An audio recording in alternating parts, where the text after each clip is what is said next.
This is probably going to be a quick, lean, and mean episode of the Gold Star Project. I want to get it out before the end of the week here.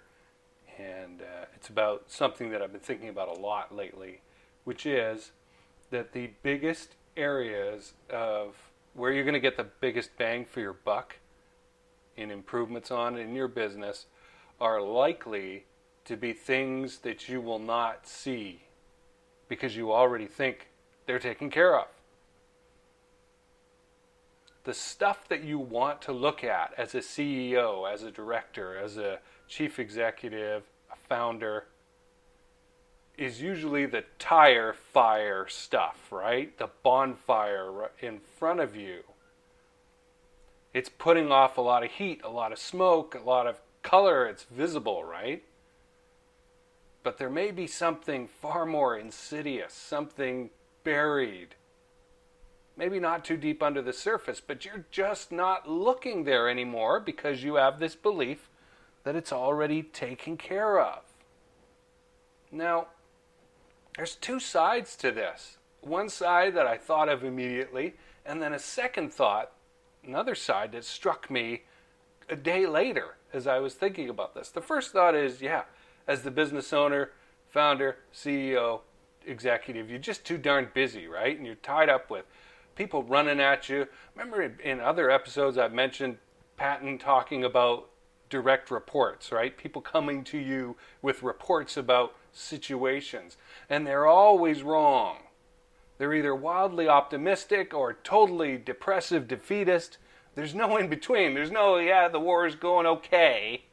It's, we're going to die. Everything is lost. Or we're going to be sending the troops home by Christmas. It's going to be done quick.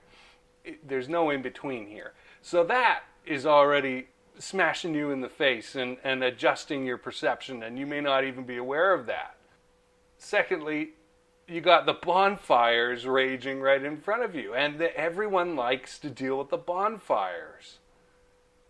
It's fun, isn't it? You get to put on the fireman hat and the big heavy outfit and go in there with the hose, and it helps you be macho, I guess. You get to go in there and make a difference, right? You can put the fire out. You can see what you're working on.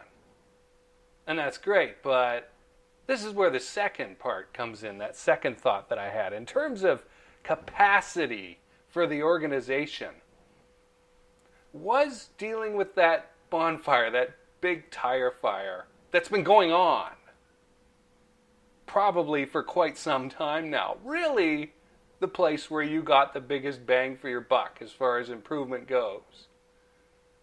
Are the most results available there? I don't think so. This is the power of the second side to this. Hey, let's abstract for a minute, okay? Let's talk about your business in the most abstract way possible. Stuff, goop, goes in to this box, right? And it comes from different sources, but it's goop and it all comes in. It really doesn't matter what the stuff is. It goes into the black box of your business. And something comes out the other side, probably money, right? Revenues, the ultimate measurement here that we want. I want you to think about this. Really, maybe even stop the recording after I say my next couple sentences here and consider this before continuing.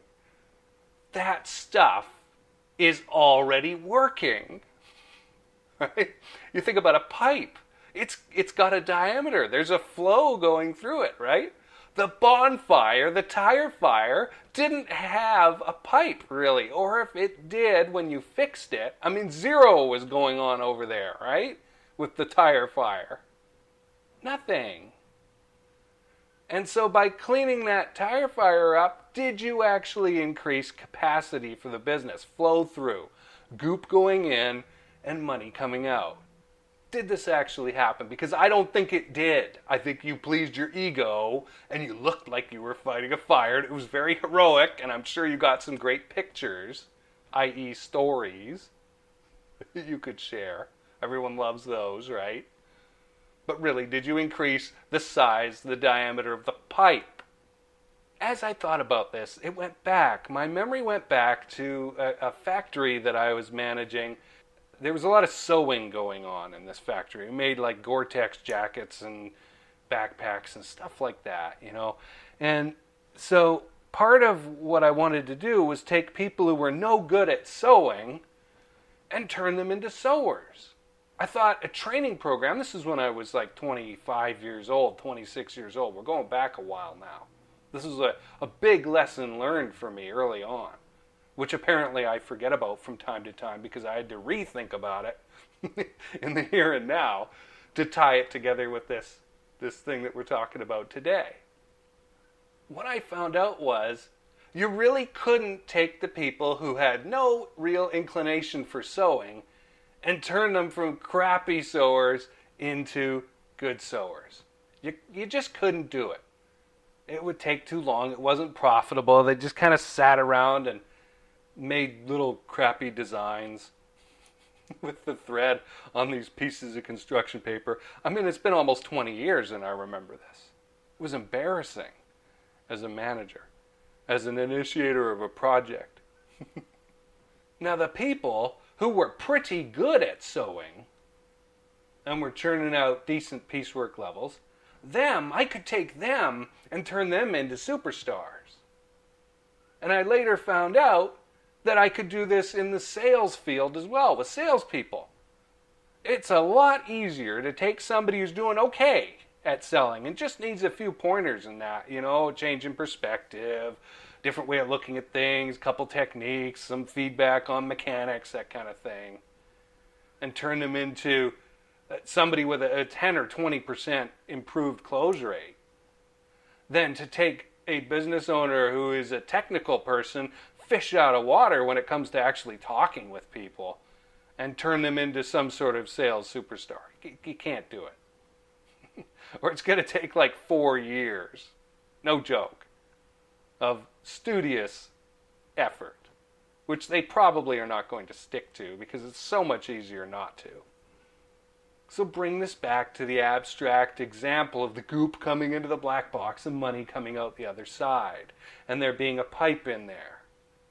It's a lot easier to take the thing that is already working, where there is a pipe, where there is a diameter, where there is flow going on here, and expand that, than to take something that is nothing, there is no pipe there, or if it is of such tiny diameter that you want to turn it into this big pipe. It's not going to happen.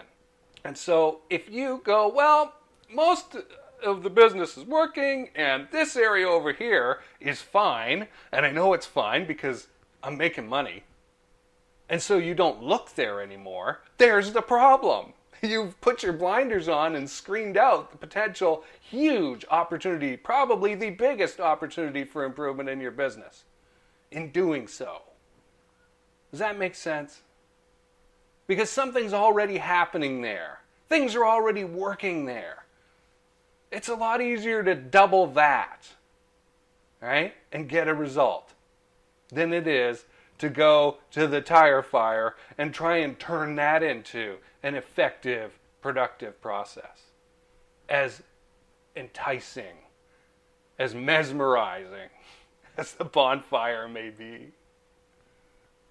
I hope you got value out of tuning into the Cold Star Project today. I really enjoy making these, and I would like to talk to you about your business and see if we can find maybe your tire fires and your stuff that's working well and where you might get the biggest bang for your buck in process improvement.